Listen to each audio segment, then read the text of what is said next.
నిరీక్షణ న్యూస్కు స్వాగతం. నేను మీ మ్యాజిక్ రాజా. సింగరేణి కార్మికుల హక్కుల సాధన సంస్థ పరిరక్షణ కోసం ఏఐటియుసి చేపట్టిన సేవ్ సింగరేణి జాతాను కొన్ని కార్మిక సంఘాలు పనిగట్టుకుని విమర్శించడం సిగ్గుచేటని సింగరేణి కాలేజ్ వర్కర్స్ యూనియన్ అధ్యక్షులు వాసిరెడ్డి సీతారామయ్య, ప్రధాన కార్యదర్శి కొరిమి రాజ్ కుమార్ అన్నారు. గోదావరిఖని ప్రెస్ క్లబ్ లో సోమవారం ఏర్పాటు చేసిన మీడియా సమావేశంలో వారు మాట్లాడుతూ, సింగరేణిలో మితిమీరిన రాజకీయ జోక్యం కారణంగా సింగరేణి సంస్థ ఇప్పటికే దివాలా తీసే పరిస్థితులు దాపురించాయన్నారు. సింగరేణిలో మెడికల్ బోర్డు నిర్వహించడం లేదని, ప్రభుత్వం సంస్థకు బకాయి పడ్డ 51,000 కోట్ల రూపాయలు చెల్లించకపోవడంతో కొత్త గనులు రాక సింగరేణిలో ఉద్యోగాల భర్తీ జరగడం లేదని, కార్మికులకు జీతాలు ఇవ్వడం కూడా కష్టమవుతోందన్నారు. గత సంవత్సరం జరిగిన దానికన్నా ఉత్పత్తిని ఎక్కువ చేసి చూపెట్టడం జరిగిందని, ప్రభుత్వ పెద్దల హస్తంతో టెండర్లలో కోట్లాది రూపాయల కుంభకోణం జరిగిందని మీడియాలో కథనాలు వచ్చాయని, వాటిపై విజిలెన్స్ విచారణ చేపట్టాలని డిమాండ్ చేశారు. కార్మికులను చైతన్యపరిచి పోరాటాలకు సిద్ధం చేయాలని, హక్కుల సాధన కోసం సంస్థ పరిరక్షణ కోసం ఈ నెల 18 నుండి 30 వరకు సేవ్ సింగరేణి పేరిట జాతాను చేపట్టడం జరిగిందని వెల్లడించారు. ఈ కార్యక్రమం ఈ నెల 30న కొత్తగూడెం హెడాఫీస్ ముందు వంట వార్పుతో జరిగే ధర్నా కార్యక్రమంతో ముగుస్తుందని, ఈ ధర్నా కార్యక్రమంలో సింగరేణి కార్మికులు అధిక సంఖ్యలో పాల్గొని విజయవంతం చేయాలని పిలుపునిచ్చారు. ఇంకా ఈ మీడియా సమావేశంలో ఏఐటియుసి ఉప ప్రధాన కార్యదర్శులు మడ్డి ఎల్లాగౌడ్, వీరభద్రం, ముస్క సమ్మయ్య, బ్రాంచ్ నాయకులు సంఖ్య అశోక్, రంగు శ్రీను, సయ్యద్ సోహెల్, విజయలక్ష్మి, ఆకునూరు శంకరయ్య, ఎంఏ గౌస్, దాసరి శ్రీనివాస్, ఉప్పులెడ్డి తిరుపతి, ఏబిఎస్ ప్రకాష్, తాళ్లపల్లి శ్రీనివాస్, మడ్డి కిరణ్, బొల్లి శ్రీనివాస్, ఎర్రగొల్ల చేరాలు, చెప్యాల మహేందర్రావు, పడాల కనకరాజు, కలవల జగన్, దుర్గమేశ్వర్, ఆఫీస్ కార్యదర్శి తోడుపునూరి రమేష్ కుమార్ తదితరులు పాల్గొన్నారు. ఏఐటిసి యూనియన్ వైఫల్యం చెందిందని ఐఎన్టీసీ నాయకులు చెప్తా ఉన్నారు. మేము ఒకటే అడుగుతున్నాం. వాళ్ళు ఏమంటారంటే ముఖ్యమంత్రి మావోడే, మంత్రులు మావోడే, ఎమ్మెల్యేలు మావోడే, మేమైతేనే ఏదైనా చేయగలుగుతాం, ఏఐటిసి ఏం చేయలేదని చెప్తున్నాం. మరి మంత్రులు, ముఖ్యమంత్రులు మీరు అందరు ఉన్నారు కాబట్టి మీరు ఒక్కటే డిమాండ్ చేయండి. మిగిలిన డిమాండ్లన్నీ మా బాధ్యతే. మీ మెడికల్ బోర్డు కావచ్చు, లేదా సొంత ఇంటి పథకం కావచ్చు, లేదా ఈ ట్యాక్స్ మీద ఇన్కమ్ ట్యాక్స్ కావచ్చు, ఇంకా మైనింగ్ స్టాఫ్ సమస్యలు కావచ్చు, ఇవన్నీ గుర్తింపు సంఘంగా మేమే చేయాలి. కానీ మీరు మీ గవర్నమెంట్ ఉన్నందుకు మీ గవర్నమెంట్ నుంచి రావాల్సినటువంటి 51,000 కోట్ల రూపాయలు మీరు ఇప్పియండి. మిగిలిన డిమాండ్లన్నీ మేము పరిష్కారం చేయకపోతే మమ్మల్ని నిలదీయండి. మీ ప్రభుత్వమేమో కంపెనీకి రావాల్సిన డబ్బులు ఇవ్వదు, ఒక పక్కన సింగరేణికి జీతాలు ఇచ్చే పరిస్థితి లేదు, బ్యాంకుల నుంచి అప్పు పట్టుకొస్తారు. కానీ మీరు మా ప్రభుత్వం, మా మంత్రి, మా ముఖ్యమంత్రి అంటున్నారు కాబట్టి మీరు ఆ డబ్బులు ఇప్పించిన తర్వాత మీరు మాట్లాడండి.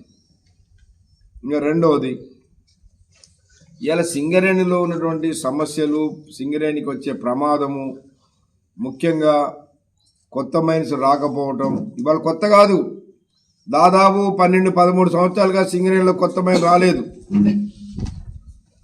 అట్లాగే సింగరేణిలో ఇలా అదనంగా కాంగ్రెస్ పార్టీ అధికారంలోకి వచ్చిన తర్వాత టెండర్లలో కుంభకోణాలు, కోట్లాది రూపాయల కుంభకోణాలు జరుగుతున్నాయి. మేం చెప్పక్కర్లేదు, ఇవాళ మొత్తం రాష్ట్రంలో ఉన్న ప్రజలందరికీ అర్థమైంది. అట్లాగే సింగరేణిలో రాజకీయ జోక్యం పెరిగిపోయి టీఆర్ఎస్ ఉన్నప్పుడే రాజకీయ జోక్యం వచ్చింది. టీబీజీ కేసు గెలిస్తే ఆనాడు యాజమాన్యం టీబీజీ కేసుని పక్కన పెట్టేసి అప్పుడున్న ముఖ్యమంత్రి, మా ముఖ్యమంత్రి బిడ్డ, ముఖ్యమంత్రి అల్లుడు, ముఖ్యమంత్రి కొడుకుతో మాట్లాడారు. వాళ్ళు టీఆర్ఎస్ వాళ్ళు ఏలు పెడితే సింగరేణిలో కాంగ్రెస్ వాళ్ళు కాలే పెట్టారు. ఇప్పుడు మొత్తం అన్నిట్లో రాజకీయ జోక్యమే. కోట్లాది రూపాయలు సింగరేణి డబ్బుని దుర్వినియోగం చేస్తున్నారు. సింగరేణిలో 6 మిలియన్ టన్నుల బొగ్గు పోయిన సంవత్సరం అదనంగా కలుపుకొని సింగరేణి యాజమాన్యం 6,000 కోట్ల రూపాయల లాభాలు వచ్చినాయని ప్రభుత్వానికి ట్యాక్సుల రూపంలో డిఎంఎఫ్టి నిధుల పేరు మీద, సిఎస్ఆర్ నిధుల పేరు మీద కోట్లాది రూపాయలు ఇచ్చారు.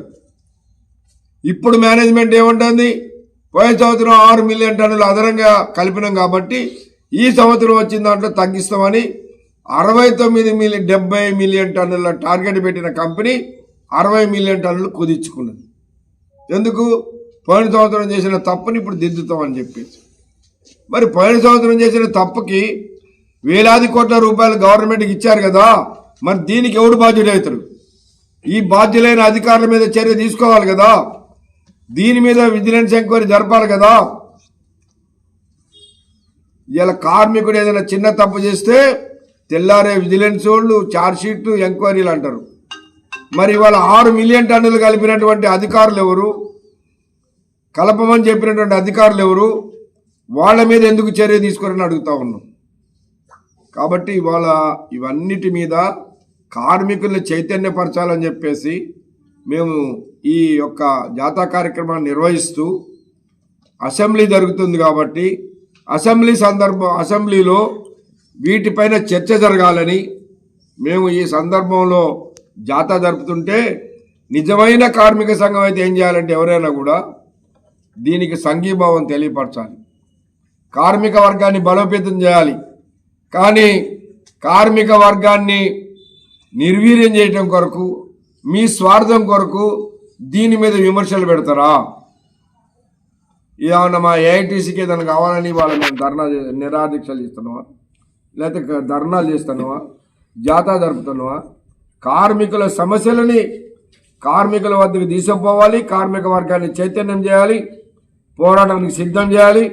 ఒకనాడు సింగరేణి కార్మిక వర్గం పోరాటంతో హక్కులు పుట్టిని, సింగరేణిని కూడా కాపాడుకున్నాం. కాబట్టి ఇప్పటికైనా మీరు ఈ యొక్క జాతా కార్యక్రమానికి సంఘీభావం తెలియపరచండి.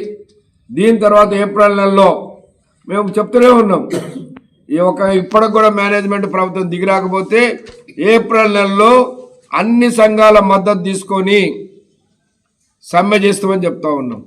దానికి కూడా మీరు కలిసి రావాలి.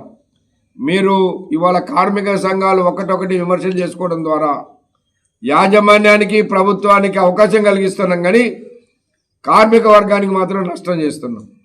దీన్ని దయచేసి ఇతర కార్మిక సంఘాలు కూడా గుర్తించాలని కోరుతూ, ఈ జాతా కార్యక్రమం రేపు 30వ తారీఖు నాడు కొత్తగూడెంలో ఏదైతే జరుగుతుందో దీనికి మా నేషనల్ కమ్యూనిస్ట్ పార్టీ నాయకులు డాక్టర్ కె నారాయణ గారు కూడా హాజరవుతున్నారు. పెద్ద ఎత్తున వంట వార్పు కార్యక్రమాన్ని హెడ్ ఆఫీస్ ముందు చేసి ప్రభుత్వం దృష్టికి తీసుకుపోతా ఉన్నాం. దీనికి కార్మికులందరూ, అన్ని కార్మిక సంఘాలలో ఉన్న కార్మికులు, కార్యకర్తలు అందరూ కూడా సహకరించాలని ఏఐటీసీగా విజ్ఞప్తి చేస్తాం. సింగరేణిలో నెలకొనున్న స్తబ్దత, నిరాసక్తత, నైరాశ్యము ఇదంతా బావులలో కనబడతా ఉంది. ఎందుకంటే ఇది ప్రొడక్షన్ మంతు. సింగరేణి వ్యాప్తంగా కార్మిక వర్గాన్ని చైతన్యపరిచి ప్రొడక్షన్ తీయమని యాజమాన్యం ఇన్సెంటివ్లు పెట్టి ఉర్రు తొలగించే ఈ సందర్భంలో సింగరేణి వ్యాప్తంగా ఏ మైన్లో కూడా అలాంటి వాతావరణం కానీ, ఇటు అధికారులలో ఆ వాతావరణం కానీ లేని సందర్భాన్ని మనమంతా చూడాలి. అదే కాకుండా ఈరోజు సింగరేణి వ్యాప్తంగా జరుగుతున్న ఏదైతే ఆర్థికంగా సింగరేణిలో డబ్బులు లేవనే ఒక వాదన మేనేజ్మెంట్ చెప్తూ, అదేవిధంగా చాలాసార్లు పత్రికలో, ఎలక్ట్రానిక్ మీడియాలో కూడా వచ్చింది.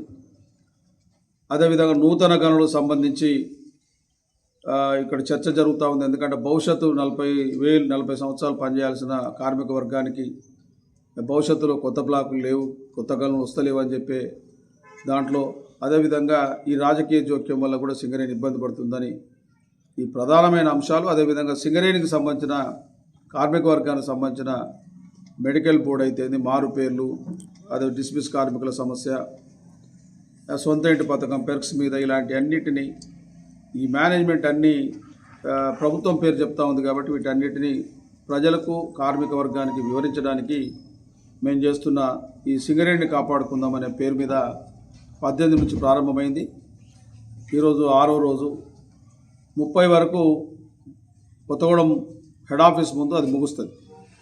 ఈ విషయాలన్నీ కార్మిక వర్గాన్ని చైతన్యపరిచి భవిష్యత్తులో అన్ని కార్మిక సంఘాలను కలుపుకొని ఈ సింగరేణి కార్మిక వర్గానికి న్యాయం చేయడానికి ఓ ప్రయత్నం కొనసాగుతూ ఉంది. ఇది మొదటిసారి కాదు, ఇది 3వసారి సుమారు.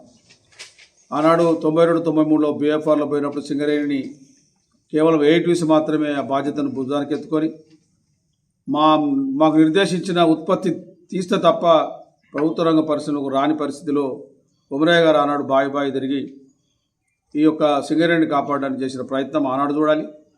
అదేవిధంగా 2000 మన తాడిచెర్ల 2కు సంబంధించి అది ప్రైవేట్ వాళ్ళకి అప్పచెప్పే కుట్ర ఆనాడు బీఆర్ఎస్ ప్రభుత్వం మేనేజ్మెంట్ చేస్తే దాన్ని తిప్పకొట్టడానికి గోలెట్ నుంచి కొత్తడం వరకు సేవ్ సింగరేణి పరీక్షించుకుందామని ఆనాడు చేసినాం. ఈనాడు కూడా అంతకన్నా మితిమీరిన అంశాలు ఈరోజు ఉన్నాయి కాబట్టి మేము ఈరోజు ఈ కార్యక్రమం చేపట్టినాం. కార్మిక వర్గానికి ఈరోజు పెద్ద ఏరియా శ్రీరాంపూర్ అయిపోయింది, మందమరి బెల్లంపల్లి రీజన్ అయిపోయి గోదావరి ప్రాంతంలో చెప్పినాం. నిన్ననే బ్రహ్మాండంగా 1000 మంది కార్మిక సోదరులు motor cycle rally corner meeting జరిగింది. ఇవాళ అన్ని గనులు జరిగింది. దురదృష్టం ఏంటంటే కొన్ని సంఘాలు ముఖ్యంగా ఐఎన్టీసీ కానీ సిఐటి కానీ ఈ సంఘాలకు మేము సరే వాళ్ళు ఒకటే మాట, ఈరోజు మీకు చేతనైతే ఇది రైటా తప్ప, ఒకవేళ ఇలాంటి పరిస్థితి లేకపోతే ఖండించండి. సింగరేణిలో మంచి పరిస్థితులు ఉంటే ఎట్లా మంచి పరిస్థితులు మీరు చెప్పాలి తప్ప మేము చేస్తున్న కార్యక్రమానికి ఏదో ఏఐటీసీ చాతగానితనం వల్ల ఈరోజు ఈ పరిస్థితులు ఏర్పడ్డాయంటే కేవలం 2 సంవత్సరాల కాల వ్యవధిలో 51,000 కోట్ల రూపాయల అప్పు ఈ ప్రభుత్వం ఉంటుందా? 2 సంవత్సరాల కాల పరిధిలో 2 సంవత్సరాల కాల పరిధిలో నూతన పొగ్గలు రాకుండా పోతే 2 సంవత్సరాల కాల పరిధిలో రాజకీయ జోక్యం వల్ల ఇంత ఇబ్బంది జరుగుద్దా? ఇవన్నీ ఆలోచన చేయాలి. మేము ఒకటే ప్రశ్నిస్తున్నాం ఐఎన్టీసీ మిత్రులకు, ఈరోజు మీరు మీ ప్రభుత్వాన్ని అంటే మీకు ఇబ్బంది కలగవచ్చు. మేము మిమ్మల్నే కాదు, గతంలో బీఆర్ఎస్ ప్రభుత్వం చేసిన మన మీద అప్పులు, వాళ్ళు చేసిన ద్రోహం ఈరోజు కొనసాగింపుగా మీరు చేస్తూనే మేము చెప్తా ఉన్నాం. దీనికి మీరేదో గుమ్మడికాయ దొంగ అంటే భుజాలు తడుపుకున్నట్టుగా ఈరోజు మీరు ఏఐటీసీని విమర్శించి అంత ఏఐటీసీ చాతగానితనం అంటే నేను ఒక్కటే చెప్పదలుచుకున్నాను. సరే, మా చాతగానితనం ఒక మాట అనుకుందాం. ఈరోజు మీ జనక్ ప్రసాద్ గారు మినిమం వేజ్ బోర్డు చైర్మన్, అంటే ఈ రాష్ట్రంలో ఉన్న అసంఘటిత రంగ కార్మిక వర్గంలో పనిచేస్తున్న ప్రతి ఒక్కరికి జీతాలు పెంచే అతిపెద్ద బాధ్యత ఆయన మీద ఉన్నది. ప్రభుత్వం మీదే, ముఖ్యమంత్రితో సహా అందరు మీ వాళ్ళే. మరి 2 ఏళ్ల కాలంలో 1 పైసా జీతం ఎందుకు పెంచలేకపోయినారు? చిన్న మాట, మరి ఎందుకు సాధ్యం కాలేదు? ఇప్పుడు మేము అడిగింది ఏంటిది? ఈ సింగరేణి కార్మికులకు సంబంధించిన 9 బ్లాక్లో మేము చెప్పింది కాదు, పేపర్లో పెద్ద పెద్ద అక్షరాలు మీ ప్రభుత్వానికి సంబంధించిన పెద్దల హస్తం ఉందని చెప్పి రాసినాయి. దాన్ని మేము ఇలాంటి జరగొద్దని చెప్తున్నాం కదా, ఇలాంటి జరిగితే సింగరేణికి నష్టమని చెప్తా ఉన్నాం, దాన్ని చెప్తా ఉన్నాం. దానికి మీ నొప్పి అయితే ఎట్లా? అదేవిధంగా ఈరోజు తాడిచెర్ల కోయగూడెం 2, సత్తుపల్లి 2, 3 ఈ 2 బాయిలు గతంలో టెండర్లు పోయినాయి, 3 ఏళ్ళు అయిపోయింది. ఈరోజు వాటిని మీ ప్రభుత్వం తలుచుకుంటే మనకు రావాలి కదా, వాటిని ఇవ్వమంటున్నాం. అదే ఇవి లేకపోతే కార్మిక వర్గానికి రేపు పని చేయడానికి పనులుండే పరిస్థితి లేవు. ఇలాంటి కార్యక్రమాలు చేసుకుంటూ కార్మిక వర్గాన్ని చైతన్యం చేయడానికి ఈ రాజకీయ జోక్యం ఉండొద్దని చెప్తాను. మేనేజ్మెంట్ యూనియనే మాట్లాడుకోవాలి, కార్మికుల గతంలో మాట్లాడుకోలేదా? 98 తర్వాత ఎన్నికల్లో 4 సార్లు ఎన్నికల్లో ఏ రాజకీయ జోక్యం లేదు. ఆనాడే కదా లాభాల్లో వాటా భారతదేశంలో ఏ ప్రభుత్వ రంగ పరిశ్రమ లేని భారతదేశంలో లాభాల వాటి తెచ్చినాం. కాబట్టి ఇలాంటి చీప్ ట్రిక్స్తోని చేస్తున్న దాన్ని ఏదో మీరు కార్మికుల్లో మభ్యపెట్టడానికి ఏదో చేస్తామంటే ఇది ఆకాశం మీద ఉమ్మేసినట్టే. కాబట్టి మీకు చాతనైతే సహకారం చేయండి, చాతనైతే రేపు కలిసి కొట్లాడే పరిస్థితి దాపురించింది. ఎందుకంటే ఈరోజు అందరూ కలిసి కొట్లాడితే తప్ప ఈ సింగరేణిలో అతిపెద్ద సమస్యలు పరిష్కారం అయ్యే పరిస్థితి లేదు. కాబట్టి ఆ వైపున మీ యూనియన్ కార్మిక సోదరులందరూ ఆలోచన చేయాలని కోరుతా ఉన్నాం. అదేవిధంగా ఈరోజు 30 తారీఖున జరిగే రేపు ఏదైతే బ్రహ్మాండమైన ఒక మన ధర్నా జిఎం ఆఫీస్ ముందు, హెడ్ ఆఫీస్ ముందు, దానికి అంతా కార్మిక వర్గంతో కలిసి రావాల్సిందే విజ్ఞప్తి చేస్తాను. బాబు జగ్జీవన్ రామ్, మహాత్మా జ్యోతిరావు పూలే, బాబాసాహెబ్ అంబేద్కర్ జయంతులను పురస్కరించుకొని ఏప్రిల్ 1 నుండి 14 వరకు వివిధ కార్యక్రమాలను నిర్వహించనున్నామని సామాజిక సమతా వేదిక నాయకులు వెల్లడించారు. గోదావరికని ప్రెస్ క్లబ్ లో సోమవారం ఏర్పాటు చేసిన మీడియా సమావేశంలో మాజీ ఎమ్మెల్యే కాచుపెట్ట లింగయ్య, సామాజిక సమతా వేదిక నాయకులు గుమ్మడి కుమారస్వామి మాట్లాడుతూ సమాజంలో నేటికి ఇంకా కుల వివక్షత పోవడం లేదని, హరిజనులను, అంబేద్కర్ ఇష్టులను ఇంకా అస్పృశ్యులుగానే చూస్తున్నారని ఆవేదన వ్యక్తం చేశారు. బాబాసాహెబ్ అంబేద్కర్ ఒక కులానికి చెందిన వారనే భావన ప్రజల్లో ఇంకా ఉందని, అలాంటి భావనను పోగొట్టడానికి ఏప్రిల్ 14న అంబేద్కర్ 135వ జయంతిని పురస్కరించుకొని ఎస్సీ, బీసీ, మైనారిటీ వర్గాలను కలుపుకొని ఏప్రిల్ 1 నుండి 14 వరకు వివిధ కార్యక్రమాల రూపకల్పన చేపట్టడం జరిగిందని వెల్లడించారు. ఏప్రిల్ 5న బాబు జగ్జీవన్రామ్ జయంతి, 11న మహాత్మా జ్యోతిరావు పూలే జయంతి, 14న బాబాసాహెబ్ అంబేద్కర్ జయంతి, 13న పట్టణంలో భారీ ఊరేగింపు, 14న ప్రధాన చౌరస్తాలో భారీ బహిరంగ సభ ఏర్పాటు చేయడం జరిగిందని సామాజిక సమతా వేదిక నాయకులు పేర్కొన్నారు. దళిత, బహుజన, మైనారిటీ వర్గాల ప్రజలు అధిక సంఖ్యలో హాజరై కార్యక్రమాలను విజయవంతం చేయాలని కోరారు. ఇంకా ఈ మీడియా సమావేశంలో వేదిక నాయకులు మేరుగు హనుమంత్ గౌడ్, జేవి రాజు, కోట రవిగౌడ్, పర్లపల్లి రవి, చింతకింది సంపత్, చింటూ, శ్రావణ్, ఫజల్, నజముద్దీన్, మోబిన్ తదితరులు పాల్గొన్నారు. రామగుండం పారిశ్రామిక ప్రాంతంలో వచ్చే నెల 1వ తారీఖు నుంచి 12వ తారీఖు వరకు బాబాసాహెబ్ అంబేద్కర్ యొక్క 135వ జయంతి కార్యక్రమాలను ఉద్దేశించి అనేక రకాల కార్యక్రమాలను యోజన చేయడం జరిగింది. బాబాసాహెబ్ అంబేద్కర్ 135 సంవత్సరాలు పూర్తి చేసుకున్న సందర్భంలో రామగుండం పారిశ్రామిక ప్రాంతంలో ఇంకా వివక్షలు కొనసాగుతూనే ఉన్నాయి. ఎక్కడ వేసిన గొంగలు అక్కడే ఉన్నాయి. కులాల మధ్య తరతమ భేదాలను వల్లివేసుకుంటూ హరిజనులను, అంబేద్కరిస్టులను అస్పృశ్యులుగా చూడడం ఇది అత్యంత బాధాకరంగా భావిస్తున్నాం. బాబాసాహెబ్ అంబేద్కర్ ప్రతి ఇంట ఒక వ్యక్తి ఆదర్శవంతునిగా చదివి ఈ సమాజానికి సేవ చేయాలనే సత్సంకల్పంతో అనేక కార్యక్రమాలు భారత రాజ్యాంగంలో స్ఫురణకు తేవడం జరిగింది. అయినప్పటికీ ఇంకా ఎక్కడ వేసిన గొంగలి అక్కడే కొనసాగుతుంది. ఎన్ని చట్టాలు చేసినా, ఎన్ని చేసినా మానవుల మధ్య ఈ పొరపొచ్చులైనటువంటి కులాల మధ్య శిచ్చులు అనేటువంటి ఇంకా కొనసాగుతున్నాయి. దీన్ని అధిగమించడం కోసం ఎస్సీ, బీసీ, మైనారిటీ అన్ని వర్గాలను కలుపుకొని వచ్చే నెల 1 నుంచి 12వ తారీఖు వరకు సామాజిక సమత పేరు మీద అనేక కార్యక్రమాలు రూపొందించడం జరిగింది. ఈ కార్యక్రమంలో కులాలకు అతీతంగా, మతాలకు అతీతంగా, వర్గాలకు అతీతంగా అందరూ కూడా పాల్గొని ఈ యొక్క కార్యక్రమాన్ని జయప్రదం చేయాలని కోరుకుంటున్నాను. ముఖ్యంగా మైనారిటీ వర్గాలకు సంబంధించినటువంటి ఈ కార్యక్రమాన్ని రూపొందించడంలో అంబేద్కర్ ఒక వర్గానికి చెందినవాడైనటువంటి భావన ఈ సమాజంలో ఉన్నటువంటి సందర్భాన్ని పురస్కరించుకొని దీంట్లో అన్ని కులాలను, ఎస్సీ, బీసీ, మైనార్టీలను అందరినీ కూడా సమీకరించి అందరినీ కూడా ఆ మహనీయుల జయంతి ఉత్సవాల్లో పాల్గొనే విధంగా ఈ కార్యక్రమాన్ని రూపొందించడం జరిగింది. మరి ముఖ్యంగా గత సంవత్సరం కూడా మరి పెద్ద ఎత్తున నిర్వహించడం జరిగింది. అదేవిధంగా ఈసారి అప్పుడు దళిత ఐక్య వేదిక నుండి నిర్వహించడం జరిగింది. ఇప్పుడు దళిత, బహుజన, మైనార్టీ ఐక్య వేదిక నుండి మరి ఈ కార్యక్రమాన్ని రూపొందించినారు.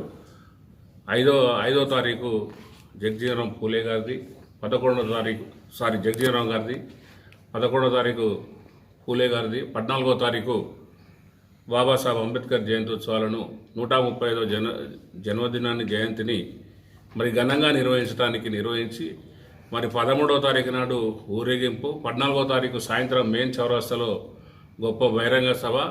అందులో సామాజికవేత్తలు, సమాజంలో మేధావులుగా గుర్తించబడిన కొంతమంది మేధావులు, మరి ఇతర ప్రముఖులందరూ కూడా హాజరయ్యేటువంటి కార్యక్రమాన్ని గోదావరికని ఎస్సీ, బీసీ, మైనార్టీ ప్రజలందరూ కూడా, అన్ని వర్గాల వారు కూడా కులాలకు, మతాలకు అతీతంగా మరి ఆ మహనీయుని యొక్క జయంతి ఉత్సవాన్ని ఘనంగా నిర్వహించి జయప్రదం చేయడానికి మీరందరూ కూడా భాగస్వాములు కావాలని సవినయంగా మనవి చేస్తూ జై భీమ్, జై అంబేద్కర్. మన నిరీక్షణ న్యూస్ను వాచ్ చేయండి, లైక్ చేయండి, సబ్స్క్రైబ్ చేయండి, మీ మిత్రులకు షేర్ చేయండి.